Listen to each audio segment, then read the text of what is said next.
इनका राष्ट्रवाद है, जहां पर बीफ बैन होने के लिए पूरे देश में देश को हाय हू हल्ला मचा के रखे में, दूसरे तरफ इनकी बिटिया खुद पोर्क और बीफ परोस रही हैं, और वो भी अवैध रेस्टोरेंट पे, है ना, अवैध तरीके से जो ये लिया गया है। तो और क्या बोला जाए, यही इनका राष्ट्रवाद है, यही इनका असली चाल और चरित्र है जो देश की जनता देख रही है, छिपने वाला नहीं है।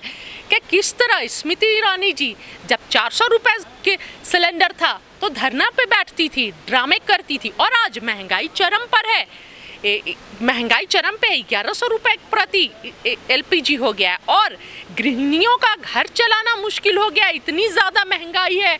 खाद्य वस्तुओं पर टैक्सेस हो गए, जो ज़रूरी खाद्य वस्तु सामग्री थी आज तक कभी उस पर टैक्स नहीं हुआ, उस पर टैक्स हो गया, उस पर वो उनका मुंह पे बैंडेड लगा हुआ था। लेकिन जैसे ही बेटी के ये पर बार पर आवाज़ उठी वैसे ही वो बोल पड़ी। मैं तो सोच रही थी कि कोमा में चली गई हैं या पता नहीं जिंदा है या नहीं है, लेकिन पता चला उस दिन के नहीं, वो जिंदा ही है, सही सलामत है। देखिए दूसरे भी बिजनेस करते हैं, तो उस पर क्यों डंडे चलाए जाते हैं? एक आंख में काजल एक आंख में सुरमा, बड़े लोग मंत्री की बेटियां पोर्क बेचे, बीफ बेचे, कुछ नहीं होता है, और वो भी अवैध रूप से ये लेकर जो मरे हुए व्यक्ति के प्रमाण पर। तो ये सब गलत है। आप कुछ भी बेचिए लेकिन गलत तरीके से तो मत कीजिए। आप खुद सत्ता में बैठे हुए हैं देश पर, आप अगर ऐसे गलत करोगे तो फिर देश के नागरिकों से कैसे आप उम्मीद कर सकते हैं कि वो सही करेंगे, और फिर उन पर आप कानूनी कार्रवाई किस तरह कर सकते हैं? फिर देखिए उन्होंने माफ़ी भी मांग ली थी, कांग्रेस के नेता ने माफ़ी मांग ली थी कि by mistake slip of tongue है। तो इस मुद्दे को इतना उछाला क्यों जा रहा है, मुझे नहीं समझ में आता है। स्लिप ऑफ टंग किसी के साथ भी हो सकता है, बड़े बड़े लोगों के साथ हो सकता है, देश के प्रधानमंत्री जी का भी स्लिप ऑफ टंग होता है।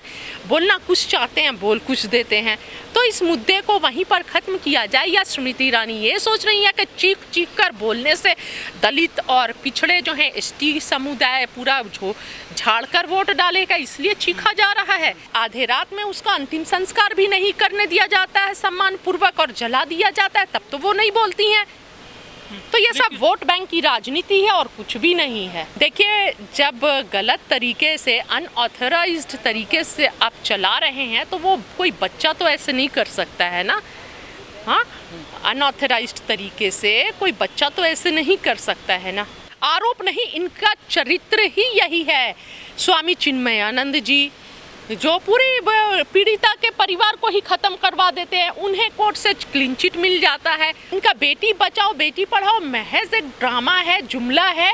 महिलाओं का जिस तरह बच्चियों को चलाया जा रहा था वहाँ पर बोलने में भी खराब लग रहा है, बहुत ही दुर्भाग्यपूर्ण है, बहुत अफसोस की बात है। किस तरह उन्हें गुजरात लाया जा रहा था बच्चियों को, ये सब बहुत ही अफसोस की बात है कि भारतीय जनता पार्टी में बैठे लोग जो सरकार चला रहे हैं, और मैं अपने देश के प्रधानमंत्री से ये आग्रह करूंगी कि ऐसे लोगों पर अंकुश लगाया जाए और सख्त से सख्त सज़ा दी जाए।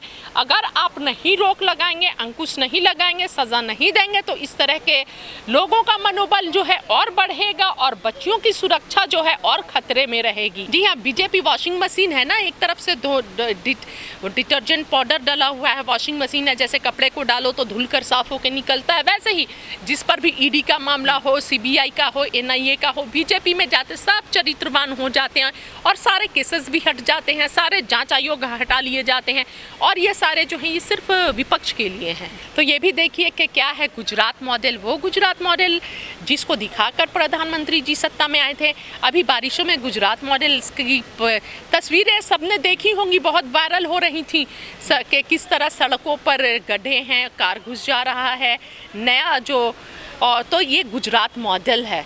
और ये सत्ता में बैठे हुए लोगों की, भारतीय जनता पार्टी की हकीकत है। इनका कथनी और करनी में बहुत फर्क है, कहते कुछ है करते कुछ है। तिरंगा पहले दिल में होना चाहिए, तिरंगे की इज्जत, और संविधान दिल में होना चाहिए, दिल से इज्जत होनी चाहिए। आप तो हर रोज बैठकर पार्लियामेंट में संविधान की धज्जियां उड़ा रहे हैं, और ये आरएसएस वाले लोग 62 साल, कितने सालों तक 50 साल से ज़्यादा तक अपने कार्यालय पर तिरंगा नहीं फहराए, और कई जगह तो बीजेपी के कार्यालय में आरएसएस वाले तिरंगा नीचे है और उससे ऊपर उनका झंडा है, तो ये क्या तिरंगा का मान सम्मान की बात करते हैं? वो सब एक दिखावा है, एक ढोंग है और कुछ नहीं है। बहुत अच्छी बात है, तिरंगा बेचिए, लेकिन ये देश की घर घर जाकर महिलाओं को निकाल कर और एक बेरोजगार का डेटा भी बनना चाहिए। घर घर भेजिए आंगनबाड़ी वाली लोगों को, महिलाओं को, कि हर गांव में कितने बेरोजगार पुरुष हैं, कितनी बेरोजगार महिलाएं, वो आंकड़ा निकालिए और फिर उन्हें नौकरी दीजिए, उनको रोजगार दीजिए। ये ज़्यादा अच्छा है। तिरंगा तो सब खरीद लेते हैं और सबके दिल में तिरंगा है, हर भारतीय के दिल में तिरंगा है और दिल में संविधान है, लेकिन ज़रूरी है कि आंगनबाड़ी वाली महिलाओं को भेजकर एक बेरोजगारी का डाटा निकलवाइए और नौकरियां दीजिए।